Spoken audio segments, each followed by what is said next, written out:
Alison. I'm the Programs Outreach and Youth Services Manager here at Monterey County Free Libraries. Thank you for joining me today for another episode of Book Chat. Tonight I'm going to be chatting with you about The House Across the Lake, and this is by Riley Sager. So this is his most recent novel. I am a medium fan of Riley Sager's. I really liked his first couple of books, or at least the first couple that I read, and then as I read more of them, I kind of fell off in terms of liking them. But I was still interested to read his latest since I had read all of his other books. The one that came out before this, called Survive the Night, I absolutely hated. I really didn't like it. So to be honest, I kind of went into this book not expecting a ton, and I actually really liked it. So I was happy about that.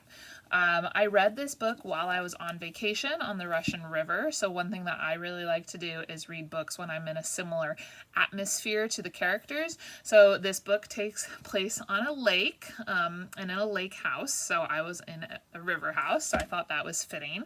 And it follows our main character, Casey. She is at her family's lake house, and she's an actress, and she's kind of hiding out after some paparazzi took pictures of her very drunkenly, and she got fired from a play that she was in for being drunk. And her backstory is that the year previous, her husband actually drowned at the lake where she is now staying. And so her mother, who is also an actress, has kind of exiled her to this lake house to ride out this wave of bad media and to hopefully collect herself. But one day while Casey is there, she's out on the back patio and sees a body in the water, and she swims out, or she takes her boat out and finds Catherine, who is the neighbor across the lake, has drowned. At least she thinks she has. She pulls her body up and actually ends up reviving her, and her and Catherine form a kind of strange friendship afterwards.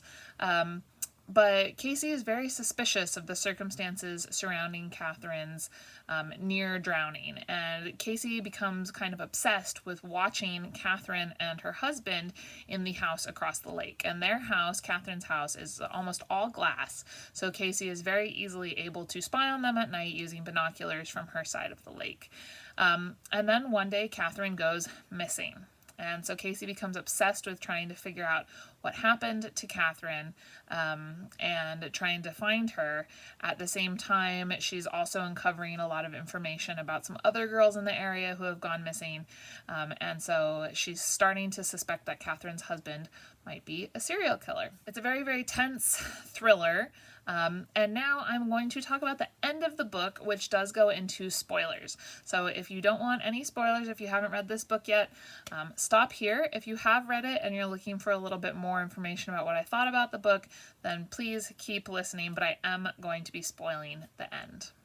All right, I'm assuming that everybody who's still watching is ready to hear about the end. So what turns out to happen in the end is that if you've read the book, you know this, Casey's husband was actually the serial killer, and Casey found out, and Casey was the one who murdered her husband and staged his drowning in the lake. And so what she's been grieving over the last year is not knowing that her husband was a serial killer during the time that he was murdering these women. And that part I was fine with. That was a really cool twist. I really enjoyed it. I actually really did not see that coming. What I didn't like, and where I thought that the author kind of pushed it too far, was that it turns out that Catherine, when she drowned in the lake, got possessed by the spirit of Casey's dead husband who drowned in the lake, and his spirit is residing in her body and kind of haunting her, and then starts tormenting Casey.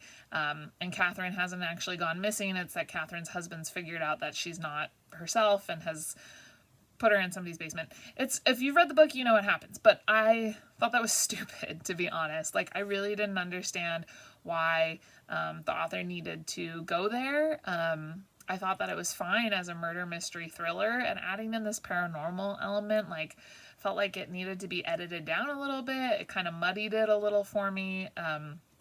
It didn't detract, I guess, overall from me still liking the book, but I was just kind of like, why did we have to take this unbelievable turn? And I like horror, so I like ghosts and stuff like that, but everything was so based in reality until it wasn't, and that seemed a little strange to me. It felt like it was gilding the lily a little bit, one thing too many. hat on hat, if you will. So I didn't really like that part, and what I thought was funny was that one of the authors on the back of the book who sang this book's praises was Simone St. James, the author of the Book of Cold Cases, which I previously did on Book Chat. And I had the same issue with her book, was I was like, let's either make this be a murder mystery thriller or a paranormal, supernatural thing. But I felt like she did both and it was muddied too. So it's funny that she sang this book's praises and I have the same critique of her book. Interesting. So I guess I just don't like the mix of those two genres. But in general, I still liked this book. I mean, if you're still watching at this point, you have finished reading it.